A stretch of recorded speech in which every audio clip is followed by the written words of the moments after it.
Imagine a killer, someone who takes life, someone without remorse. Now picture them. What do they look like? An adult, surely? A shadowy figure? But what if I told you the monster was barely a child? What if I told you by the age of 8, a boy had already claimed 3 lives? And he smiled as he confessed.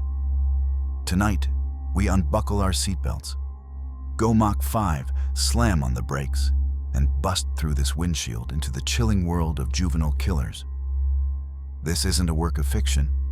This is the true story of Amarjit Sada. Born in 1998 in Bucharasaya, a rural district of Bihar, India. A place where poverty wasn't just a statistic, it was a way of life. Electricity was unreliable, education a luxury, and mental health care practically non-existent. In these forgotten pockets of India, superstition stood in place of science. Mental illness was feared, concealed, blamed on spirits. Families, struggling with psychological disorders, wouldn't seek therapy. They'd turn to shamans, or worse, do nothing at all. Public shame meant cases were buried quietly. Amarjit was never liked by other children. He had no friends. When asked to play, he'd lash out in sudden bursts of anger. Villagers described him as strange, withdrawn, early indicators of detachment and harmful potential. His mother, Peru, noticed his temper, an intensity she couldn't explain. Instead of doctors, she turned to tradition, smearing black kajal under his eyes to ward off evil, placing an amulet of protection from the Hanuman temple around his arm. But no amulet could stop what was manifesting inside this child. Then, tragedy struck, seemingly out of nowhere. Amarjit's infant cousin died under suspicious circumstances. The family made a devastating choice. They kept quiet. They called it an accident. They shielded him. They were, in essence, rewarding the behavior of their murdering child. The darkness unfolded quickly. Not long after, his 8-month-old infant sister became his next victim. Amarjit strangled her to death with his bare hands. Again, the family did not report the crime. Out of shame, fear, or pure disbelief, they buried not just their child, but the truth. Then, in 2007, the village was shaken. A 3rd child went missing. 6-month-old Khushbu, the daughter of a neighbor. Her mother left her sleeping at the local school, stepped away, and returned to an empty space. The community searched. And that's when Amarjit stepped forward. He confessed. Casually, even cheerfully. Officers couldn't believe it. An 8-year-old? A prank, surely. But then, he led them right to the body, hidden away, buried in a shallow grave. The infant had been strangled and bludgeoned to death with a brick. When questioned by police, Amarjit reportedly smiled through his entire confession. He even asked for biscuits. Investigators, stunned, listened as he described the murder with chilling detachment. He was quoted saying, "She was sleeping in the school. I took her a little away, killed her with a brick, and buried her." Forensic psychologists concluded Amarjit was a sadist, a child who found pleasure in inflicting pain. This wasn't a prank gone wrong. This was something far, far darker, far rarer. The news sent shockwaves across India and the world. But then, the difficult question: what do you do with a killer child? In 2007, Indian law was clear. A child under 18 could not be tried as an adult. No prison sentence, no criminal trial, no possibility of life imprisonment, certainly no death penalty. Instead, Amarjit was placed in a juvenile detention facility, the only legal option available. He spent the next 10 years there, the maximum sentence allowed for a minor. Reports suggested he received counseling, education, behavioral therapy. But the truth? Almost nothing is known about what happened inside those walls. No updates, zero interviews. his file slowly disappeared from public view. In 2016, he turned 18. Under Indian law, his record was completely sealed. His identity changed to protect his future, to prevent vigilante retaliation. Today, his current location is completely unknown to the public. Some say he relocated under government protection. Others believe he may have quietly reintegrated into society under a new identity. Amarjit Sada is still confirmed the youngest serial killer in modern history.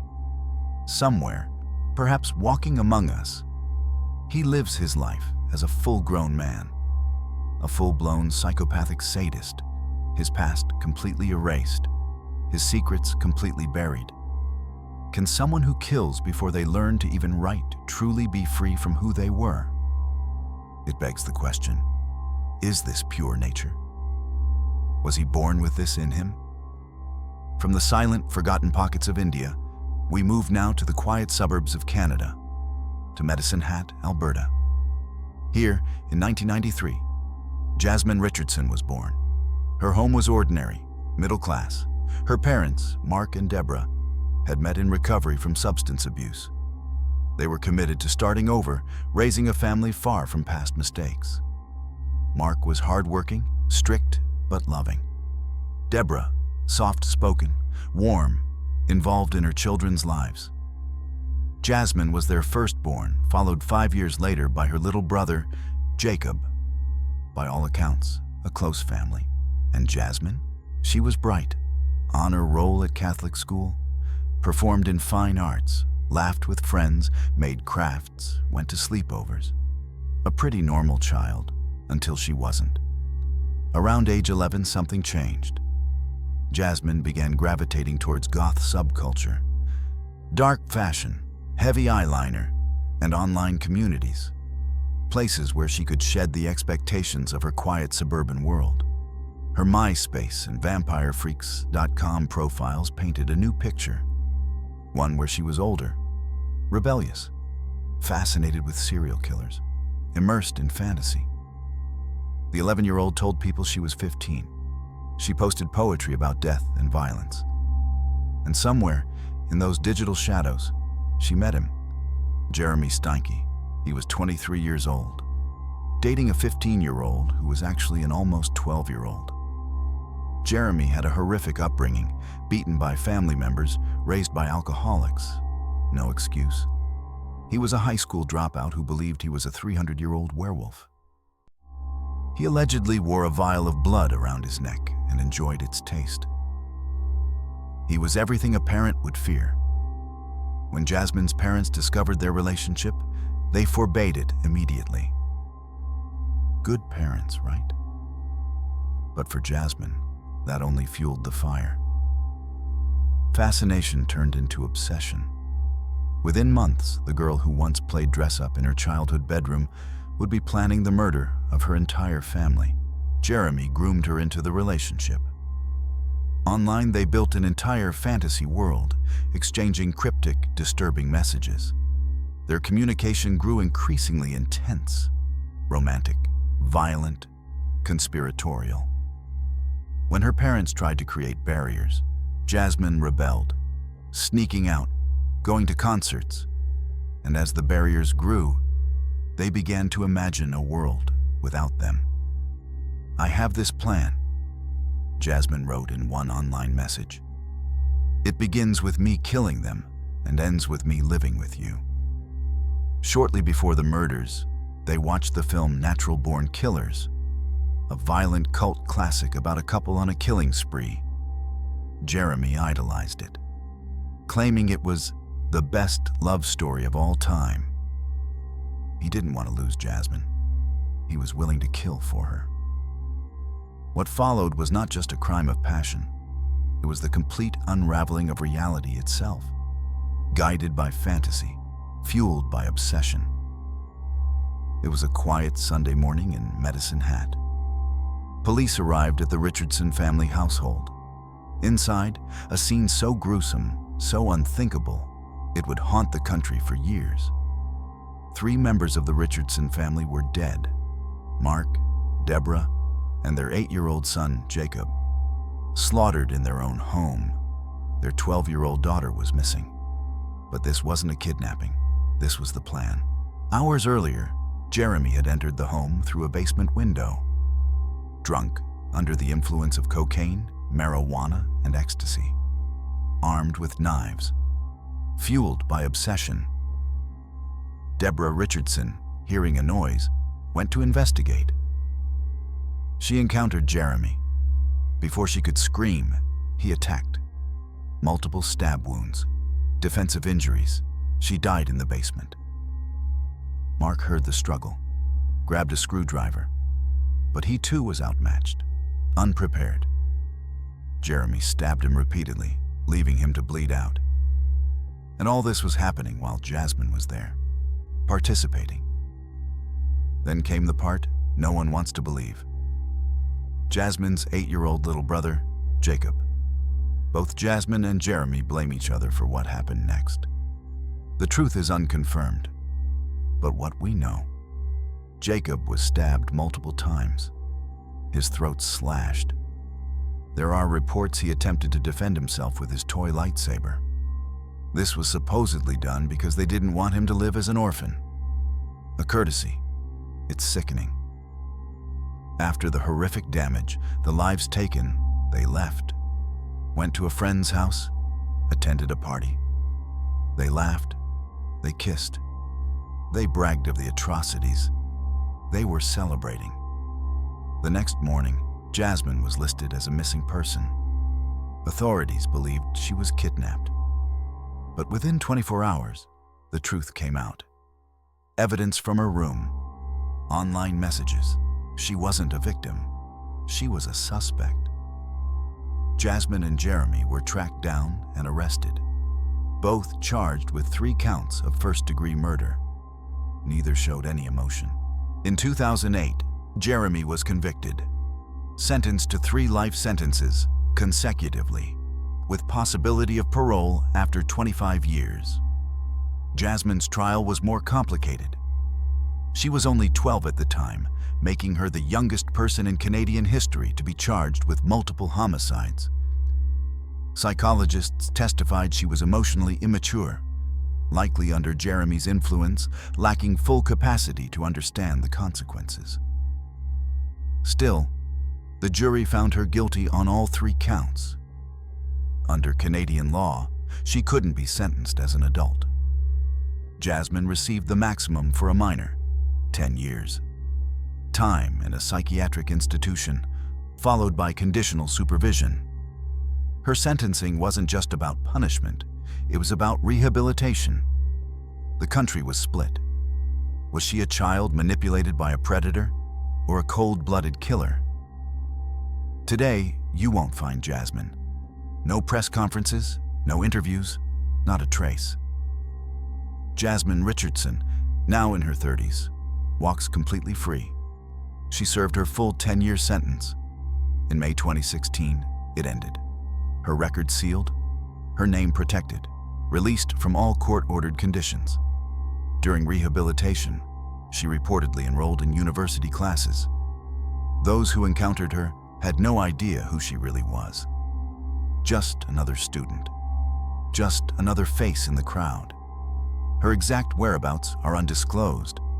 Her identity cannot be revealed in Canadian media. Some believe she lives near her old community. The nation remains divided. To some, Jasmine Richardson was a success story. Proof the system can rehabilitate. To others, she's just a ghost walking free. A reminder of a crime too dark to forget. Wherever she is, she carries a past that cannot be erased. From obsession born online, we turn to a different kind of killer. One crushed under the weight of responsibility long before she was old enough to read. In the winter of 1965, in Murcia, Spain, one of the most chilling and least understood cases in European criminal history unfolded. At its center, a 12-year-old girl named Piedad Martinez Delguia. Born in 1953, Piedad was the third of 10 children. Her family struggled to survive. Her father, a bricklayer, her mother a part-time kitchen worker. They lived in El Carmen, a working-class neighborhood defined by poverty, overcrowding, and hard labor. No luxury, no privacy, only noise, hunger, and the never-ending demands of survival. While other children her age were in school learning to read and write, Piedad was home.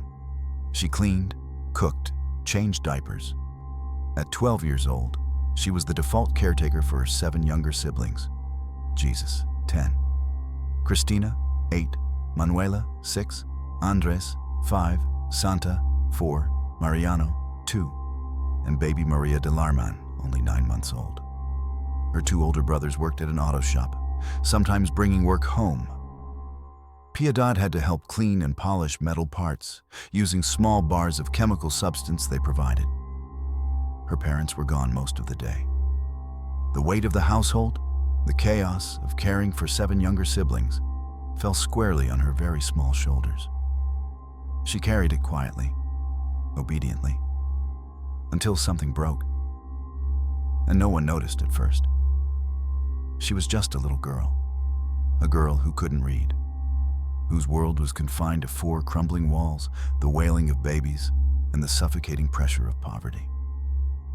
But inside her, something else was forming.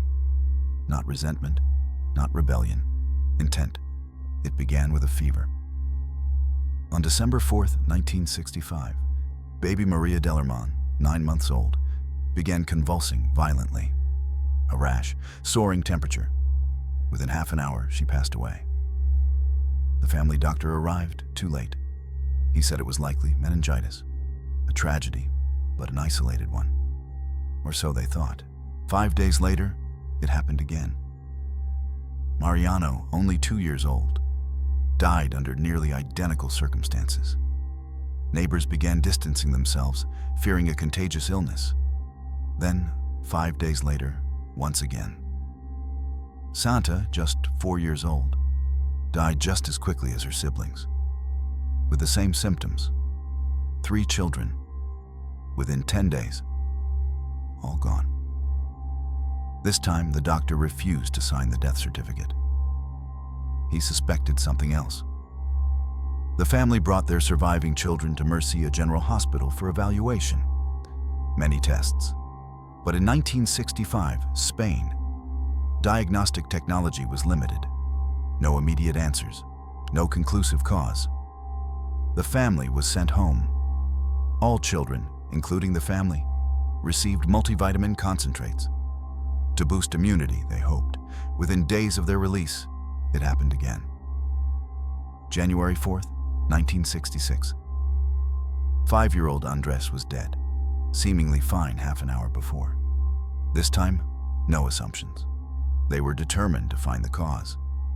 Samples of tissue were sent to the National Institute of Toxicology, and there, they found their answer. The culprit, potassium cyanide and DDT. Back in Murcia, pathologists re-examined the first 2 deceased children.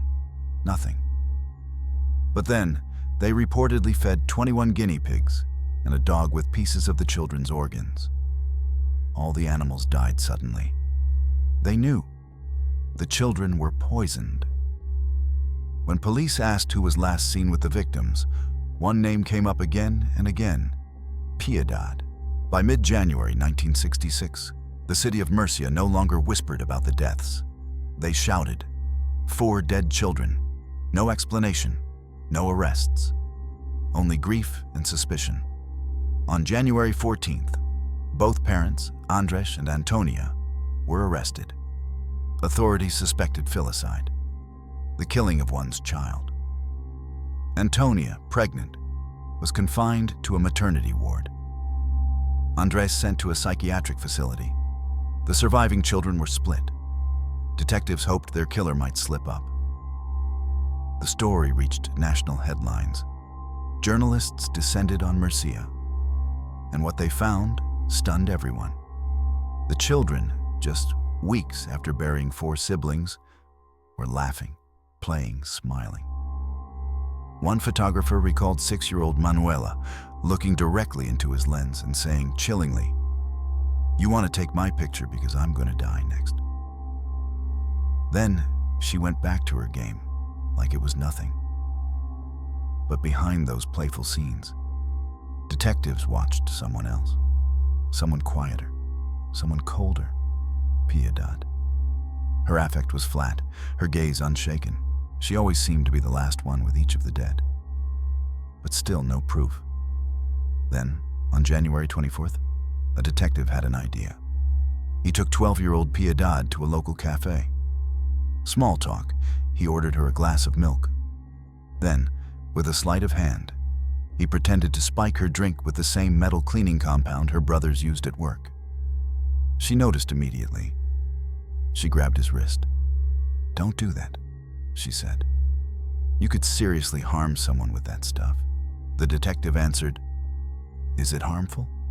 Is it like the stuff you gave your little siblings?" Per the detective's account, it was written all over her face. He stared into her eyes in silence until she spoke again. "It was me who killed the 4 of them," Piedad continued. "The first 3 by order of my mother." "And the last one?" the detective asked. "I killed him myself alone," Piedad replied. "I acted on my own." She was 12 years old. She explained her methods with chilling precision. How she turned potassium chloride cyanide and DDT-based insecticides into tiny lethal pellets, then mixed them into milk and food. Each child suffered agonizing deaths. Roughly 30 minutes. Only Fanta had time to cry out, "Quick, come here, I'm dying." Piedad heard her and just walked away. These were not moments of rage, not revenge. They were planned, repeated, refined.